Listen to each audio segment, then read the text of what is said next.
argumento de Locke do porquê que você deve escolher a sua religião, entre aspas, é um argumento absolutamente cristão, porque ele diz assim, já não seria cristianismo se tivesse que impor por lei que a pessoa cresce. Ou seja, existe uma dinâmica voluntária do cristão desde o princípio. Não pode, por exemplo, o Estado definir que você tem a fé se você não tem. Esse é o argumento acerca da tolerância.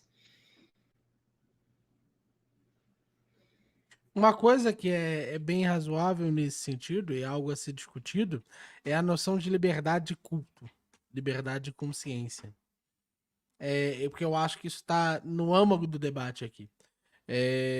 A ideia, por exemplo, de que alguém possa ter outra religião.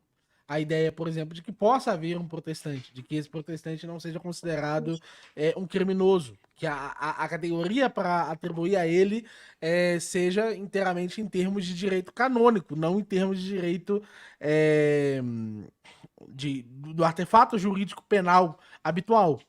E como parece ser a intenção do Locke, justamente distanciar entre aquelas penas que são seculares e as penas que são desse tipo. Inclusive, eu gostaria de comentar para muita gente que está aqui falando, estão aqui dizendo que a gente está defendendo o liberalismo porque nós queremos associar liberalismo e catolicismo.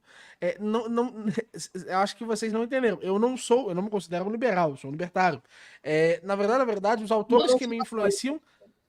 Exato. Então, os autores que me influenciam estão, inclusive, na lista de autores que o Guilherme Freire colocou.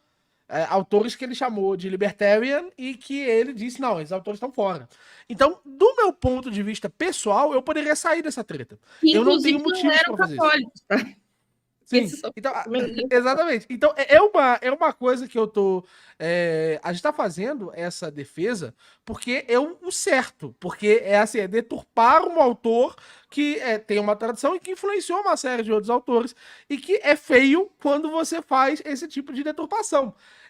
A ideia de que essa seja, nesse sentido, a acepção que nós estamos defendendo, me dá uma noção de que vocês confundem eu dizer que alguém está errando e erra sobre uma determinada matéria, como eu já falei várias e várias vezes que o Gael Fato erra sobre o socialismo, como eu já falei várias e várias vezes que uma infinidade de gente erra sobre o conservadorismo, sobre o minarquismo, sobre diversas ideias, como defendê-las. Por favor, pessoal, vamos dar uma desacelerada aí. Nós não somos o alvo desse ataque. E ainda assim nós estamos aqui. Tá bom? Muito mais de uma linha hispânica. Se vocês lerem um autor como Francisco Elias de Terrado, José Pedro Galvão Santos, vocês vão ver muito mais a minha visão do que no Robert Filmer. Mas ele está corretíssimo. Essa sequência de hierarquias... Inclusive, teve um rapaz aqui que ele mandou um superchat. Um superchat não, ele mandou em específico um live pix. A gente não tá botando na tela para não interromper a live, porque fica meio chato interromper a live nesse sentido, mas aproveitar que ele tocou no assunto. O Gustavo Soares mandou R$30 e disse: se vocês não abordarem o João Paulo Galvão de Souza, o McIntree, o Miguel Ayuso, não será uma refutação completa, visto que é mais sabido que esses são os principais autores que o Guilherme utiliza, fora as opiniões de Chesterton e do Corsão sobre liberalismo e socialismo. Eu acho que a gente tem que responder o vídeo que está dado aqui. Né? Ir na essência do pensamento do Guilherme Freire, quando ele mesmo não se dispõe a debate e a conversar, seria o extremo do extremo do extremo do extremo do extremo da caridade interpretativa. Muito calmo, meu amigo, não precisamos ir a tanto. Isso pode falar. Tem outro menino aqui, cara, o Estado soberano tem sua base em pensadores renascentistas, indiferentes ou anticatólicos, distorção total dessa mina. Pois bem, primeiro tem outra forma errada de raciocínio aqui. Existe, portanto, pensadores, logo existe o Estado como prática, como modelo de organização. Isso não é uma verdade. As ideias não criam a realidade. Tá? As ideias, elas tanto estão na realidade, como também são influenciadas pela dinâmica prática da política, das coisas. E pensadores renascentistas, um deles, que sim, influencia também o modo moderno da França do século XV de se posicionar, é o Montesquieu. O Maquiavel.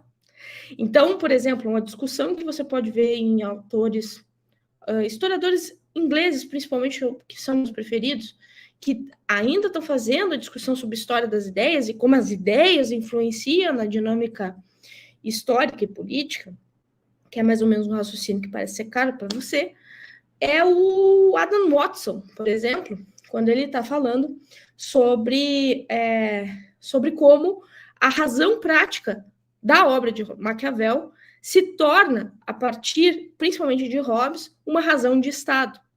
E aí ele analisa como a França anti-hegemônica, na sua disputa com os Habsburgos, mesmo se mantendo a católica, ela também consegue uma independência do Sacro Império. Tá? Então, eu acho que o seu argumento, o Estado soberano, tem sua base em pensadores renascentistas. Não contradiz com a descrição do processo histórico, da formação do Estado absoluto na sua forma mais arquetípica, que é a França. Estamos falando dos antecedentes de Luís XIV. Tá? Então, inclusive, tem um livro muito bom sobre o cardeal Richelieu que eu vou procurar aqui e já vou colocar no chat. Muito obrigado, professora, pela intervenção. Eu peço só para a professora responder o pessoal que paga, porque senão eles não querem pagar. Eles são muito mal educados. Eu não sabia desse tipo de... Eles são muito mal educados no chat. Se a senhora for responder, isso daqui só vai começar a discutir com o chat. Eu faço muito isso. Eu sou acusado disso. Quem acompanha as lives sabe disso. Então, por isso eu tô comentando disso. O rapaz mandou mais de R$15 e disse: a coisa que eu acharia muito legal é chamar o Marcelo Andrade para falar sobre tradicionalismo ibérico, que é a posição que o Guilherme subscreve, na linha do José Paulo de Galvão de Souza, Miguel Aizo e o Arlindo Veiga dos Santos, e suas respectivas críticas ao liberalismo. Eu acho bem razoável nesse sentido chamar o professor Marcelo. O professor Marcelo e eu faremos um debate em algum momento. Eu estou mesmo fazendo meus estudos sobre a questão do catolicismo e me inserindo efetivamente nesse tópico. E isso é um debate inevitável. Em algum momento nós teremos esse debate publicamente em torno de vídeos bem montados, em torno disso, com absoluta certeza. Eu só iria com um pouquinho mais de calma, porque o professor Marcelo Andrade é o professor Marcelo Andrade, e a forma como... o fato da gente estar criticando aqui o Guilherme Freire subscrever a mesma posição que o Marcelo Andrade não dá o mesmo nível de seriedade às duas figuras. Então é muito importante colocar aqui que o professor Marcelo é uma pessoa séria e uma pessoa que dedica a sua vida a esse processo de estudo e que efetivamente jamais criticou nada com essa leviandade que o Guilherme Freire está fazendo. Então vamos... fulano é fulano, Deltrano é Deltrano, entendo que eles defendem as mesmas posições, mas dá para ir com um pouquinho mais de calma. Não, sim, com certeza. E outra coisa, também lembrar que a gente não está discutindo se liberalismo e catolicismo combinam, não combinam, se você pode ser católico e liberal, isso foda-se, isso é problema de vocês. Sim. O que a gente está discutindo é a tese, a qualidade da tese deles sobre liberalismo e socialismo são uma falsa oposição, e a minha posição metodológica aqui é que toda a tradição ideológica pode ser comparada, pode ser buscado suas convergências, desde que sejam definidos termos bastante claros.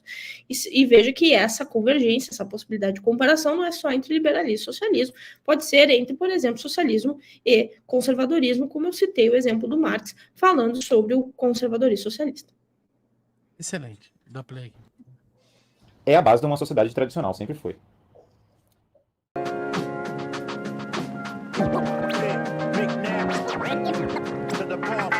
Marble.